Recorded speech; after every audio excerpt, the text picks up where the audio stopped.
Hello दोस्तों, आप सभी को मेरा प्यार भरा नमस्कार। तो कैसे हैं आप लोग? उम्मीद करता हूं आप सब लोग बहुत अच्छे होंगे और अपने उज्जवल भविष्य को बनाने की राह में निरंतर आगे बढ़ रहे होंगे। तो आज के इस वीडियो में मैं बात करूंगा रेलवे अप्रेंटिस की मेरिट लिस्ट के बारे में। जी हाँ दोस्तों, अगर आपने WCR जोन के जबलपुर हेडक्वार्टर से फॉर्म भरा हुआ था तो उसकी मेरिट लिस्ट जारी हो चुकी है। तो आज के इस वीडियो में मेरिट लिस्ट के बारे में विशेष चर्चा करेंगे कि कितनी कट ऑफ गई, आपका डॉक्यूमेंट वेरिफिकेशन कब होगा, कितने बजे आपको पहुंचना है और क्या क्या डॉक्यूमेंट लेके जाने हैं। इन्हीं सब विषयों पे चर्चा करते हैं। तो चलिए शुरू करते हैं आज के इस वीडियो को। तो अगर आप मेरे चैनल पर नए हैं तो चैनल को सब्सक्राइब ज़रूर करें, जिससे आपको मिलती रहे समय समय पर सही एवं सटीक जानकारी। तो चलिए शुरू करते हैं। जैसा कि आप सभी को पता था कि जो WCR जोन के जबलपुर हेडक्वार्टर में वैकेंसी आई थी वो केवल कोपा ट्रेड से आती हैं और केवल 19 वैकेंसी थी, जिसमें कि जो आपकी जनरल की सीट्स थी वो थी मात्र 8, OBC की 3 और SC की मात्र 1 सीट थी।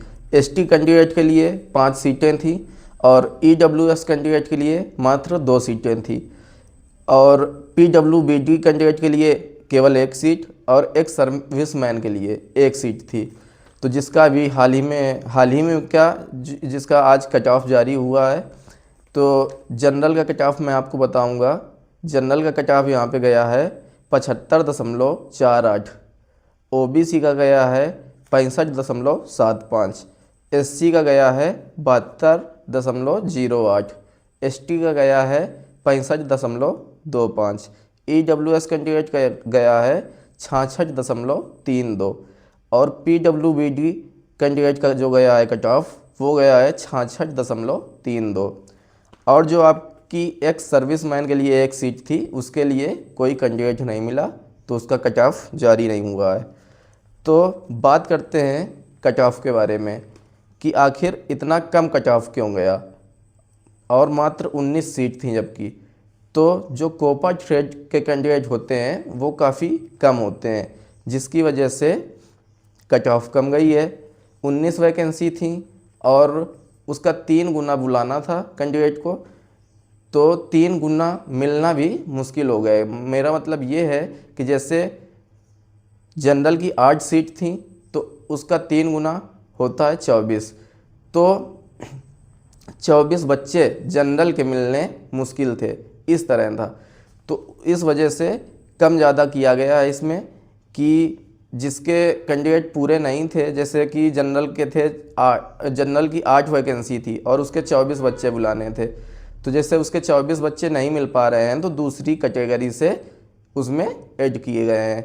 तो इससे आप समझ सकते हैं कि कोपा कैंडिडेट की कितनी कमी है, इस वजह से कट ऑफ कम गई है। तो आइए बात करते हैं कि इनका जो कैंडिडेट का सिलेक्शन हुआ है उनका डॉक्यूमेंट वेरिफिकेशन कब होगा। तो जो 1 से 30 कैंडिडेटों का डॉक्यूमेंट वेरिफिकेशन है वो 13 नवंबर को होगा और जो 31 से 57 नंबर के कैंडिडेट हैं उनका डॉक्यूमेंट 14 नवंबर को होगा।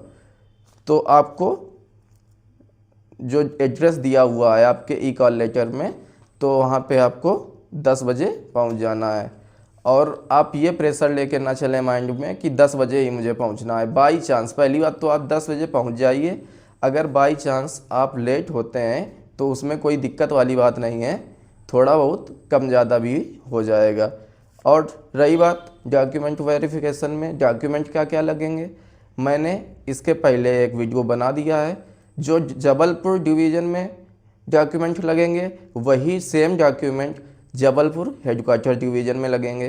तो आपको अगर ये देखना है कि जो आपके ई-कॉल लेटर में मेंशन हुए हैं, मतलब मेंशन किए हुए हैं उन्होंने कि कौन कौन से डॉक्यूमेंट लगेंगे, अगर उनके अलावा भी आपको देखना है कि हमें क्या क्या लेके जाना है तो आप इसके पहले वाले मेरे वीडियो को देख सकते हैं, क्योंकि जो जबलपुर और जबलपुर हेडक्वार्टर है उसका सब सेम ही प्रोसेस होता है। तो ये रही कुछ जानकारियाँ जो जबलपुर हेडक्वार्टर से संबंधित थी। अब चलिए इसी के साथ में बात कर लेते हैं कि आखिर जबलपुर की मेरिट कब आएगी।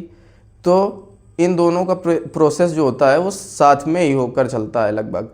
तो जैसे कि अभी 2 दिन मान लीजिए इसका टीवी चलना है, डॉक्यूमेंट वेरिफिकेशन जो है 2 दिन चलेगा, तो इसके जस्ट तुरंत 2-3 दिन बाद जबलपुर डिवीज़न का डॉक्यूमेंट वेरिफिकेशन होने लगेगा।